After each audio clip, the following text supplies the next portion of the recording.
నమస్తే అండి జగదేవ్ గారు. నమస్తే అమ్మా.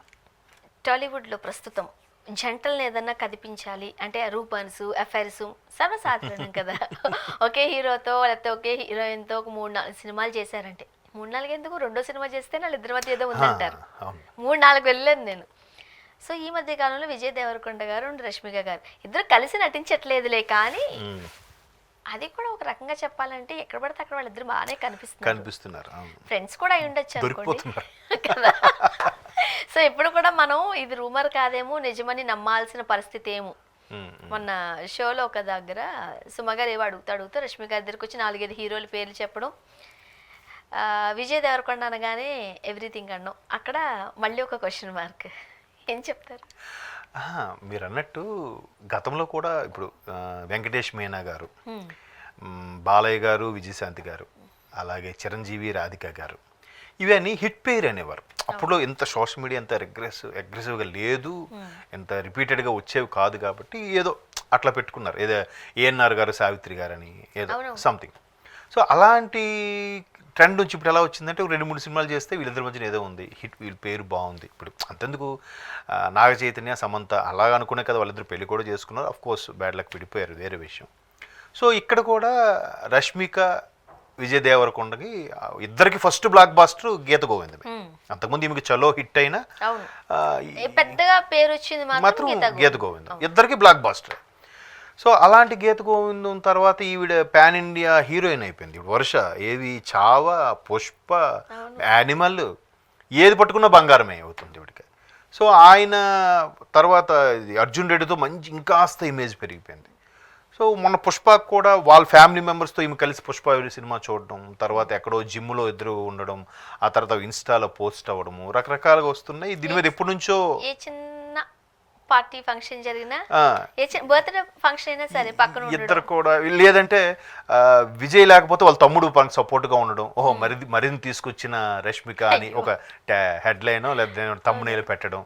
సో ఇవన్నిటి మీద మొన్న రీసెంట్గా మళ్ళీ కుబేరా ఫంక్షన్లో సుమగారు ఎలాగో కొంచెం టాకెటివ్ అనాలేమో, కొంచెం ఎక్కువ మాట్లాడతారు అనాలేమో తెలియదు, ఆవిడ మాట్లాడడం ఫ్లోలో కొన్ని అడిగేస్తూ ఉంటారు. ఆవిడ అడిగేసినప్పుడు ఎవరు ఇట్లా ఒక్కొక్కరు స్పెషల్ ఎవరు మళ్ళీ తెలివిగా ఫస్ట్ 4-5 హీరోల పేర్లు చెప్పి ఆ తర్వాత నిజం రాబట్టి తెలివిగా అంటే మీకు తెలిసిపోయిందిగా.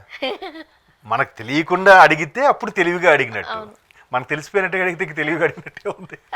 సరే రాబట్టడానికి అడుగుదామని.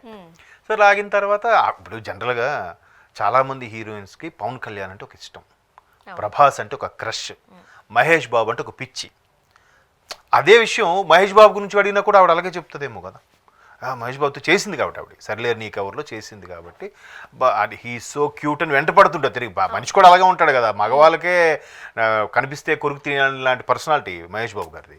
సో ఇంకా అమ్మాయిలు అన్ని ఇష్టమని చెప్పినా కూడా అక్కడ కూడా ఇలా ఆలోచిస్తారా? చించారు. ఎందుకంటే అక్కడ ఆయన ఆల్రెడీ మ్యారీడ్, 2 పిల్లలు కాబట్టి. సో ఇక్కడ ఈయన సింగిల్, ఈమె సింగిల్ కాబట్టి దట్టు అప్పుడప్పుడు ఫ్రెండ్లీగా కూడా ఉండొచ్చు కదా. ఇప్పుడు ఇండస్ట్రీలో బాగా క్లోజ్గా ఉండే ఫ్రెండ్స్ కూడా ఉంటుంటారు. ఎంతోమంది ఉన్న ఇండస్ట్రీలో బాగా అతి తక్కువగా దగ్గరగా చనువుగా మూవ్ అయ్యేలు కొంతమంది ఉంటారు. రామ్ చరణ్ ఉన్నారు, NTR, Ram Charan thickest friends. And same time రానా కూడా థిక్కెస్ట్ ఫ్రెండ్. అఫ్కోర్స్ రానా అందరితోనూ క్లోజ్గా ఉంటాడు అనుకోండి, వేరే విషయం. అలాగ కొంతమంది కనెక్ట్ అవుతూ ఉంటారు. అది మేల్ అవ్వచ్చు, ఫిమేల్ అవ్వచ్చు. మేలు యాంటీ జెండర్ అనేసరికి ఇంకా ఇట్లాంటివన్నీ పుడుతుంటాయి. వీళ్ళు ఎక్కడెక్కడో కనబడ్డారు, పబ్లో కనబడ్డారు, ఏ చిన్న ఫంక్షన్ అయినా ఇద్దరు వెళ్తున్నారు. తన గురించి అడిగేసరికి మెలికలు తిరిగిపోయి మరి సమాధానం ఇచ్చింది, అన్నీ ఇష్టమని చెప్పింది, నవ్వుతూ చెప్పింది. ఒక్కసారికి దాని బొగ్గ ఎరుపెక్కింది. ఇంకా కవిత్వానికి హద్దులే ఉన్నాయండి. ఇంక ఇలా మాట్లాడుతూనే చెప్తుంటే మీ బొగ్గలు కూడా ఎరుపెక్కుతున్నాయి. అవునా? ఏజ్ దాటేసాను అంటే ఇలా చెప్పుకుంటూ చెప్పడానికి ఇలా కూడా చెప్పచ్చు అని ఎగ్జాంపుల్. ఓకే సరే. అయితే అంటే అలాంటివి వస్తున్నప్పుడు దట్టు మన ప్రేక్షకులకు కావాల్సింది ఏంటంటే సినిమా వాళ్ళు ఎలా ఉంటారు, ఎలా తాగుతారు, ఎలా పడుకుంటారు, ఏ డ్రెస్సింగ్ చేసుకుంటారు, ఏ హెయిర్ స్టైల్ మెయింటైన్ చేస్తారు, వాళ్ళ విషయం అనేసరికి ఒళ్ళంతా కళ్ళు చేసుకొని చూసి ఆబ్వియస్లీ ఎప్పుడో చెప్పారు పూరి జగన్నాథ్ గారు పోకిరి సినిమాలో, గాంధీ సినిమా 100 రోజులు ఆడలేదంట ఇండియాలో, కడప కింగ్ అని తీస్తే 100 days 200 centers అన్నాడు. కరెక్ట్ అది.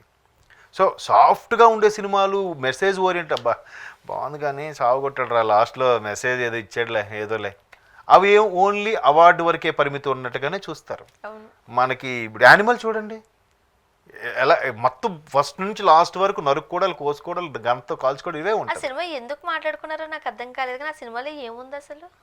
అంటే ఒక తండ్రిని సేవ్ చేయడం కోసం ఆయన ఏమేమి చేశాడు అనేది హీరో క్యారెక్టర్. అది కూడా 3 గంటల పై చిలుకు సినిమా, అది 3 అవర్స్ పైన ఉంటుంది. ఇప్పుడు పుష్ప ఉంది, స్మగ్లర్, దాని ఒక టేకింగ్, దానికి ఒక హీరోయిజం, అంటే ఈ కాలు నాదే, అంటే మొత్తానికి సినిమాలో ఏదో మనకి తెలియని బయట ప్రపంచంలో కనిపించని తెలియనిది ఏదో అక్కడ ఉంది. ఇంప్రెస్ అయ్యారు, ఆడింది. సో అట్లాగా అలాంటి బ్లాక్ బాస్టర్లు అన్నిటికీ కూడా రష్మిక హీరోయిన్గా ఉండడం అదొక ఇండస్ట్రీ వాళ్ళకి అదొక సెంటిమెంట్. ఈ హీరోయిన్ పెడితే మంచి హిట్ అవుద్ది, పాన్ ఇండియా. వరుసగా ఒక 2 సినిమాలు హిట్ అయ్యంటే 3-4 నుంచి తను గోల్డెన్ లెగ్గే. 2 ఫ్లాప్ అయ్యంటే ఐరన్ లెగ్గే. ఇంకా మరి పాపం తనకు ఛాన్స్ ఎవరు? అదంత దారుణం. అక్కడ మెయిన్ ఇండస్ట్రీ అంతా హీరో ఓరియంటెడ్ సినిమా, దర్శకుడు ఓరియంటెడ్ సినిమాలే. హీరోయిన్కి ఎక్కడ ఇస్తున్నారు? పాటల కోసమో ఏదో సపోర్టింగ్ అన్నట్టు ఉంటుంది తప్ప అంత ఇంపార్టెన్స్ ఎక్కడ ఉంటుంది? కానీ ఐరన్ లెగ్ అంట మరి ఇంకా ఛాన్సే తీసుకోరు.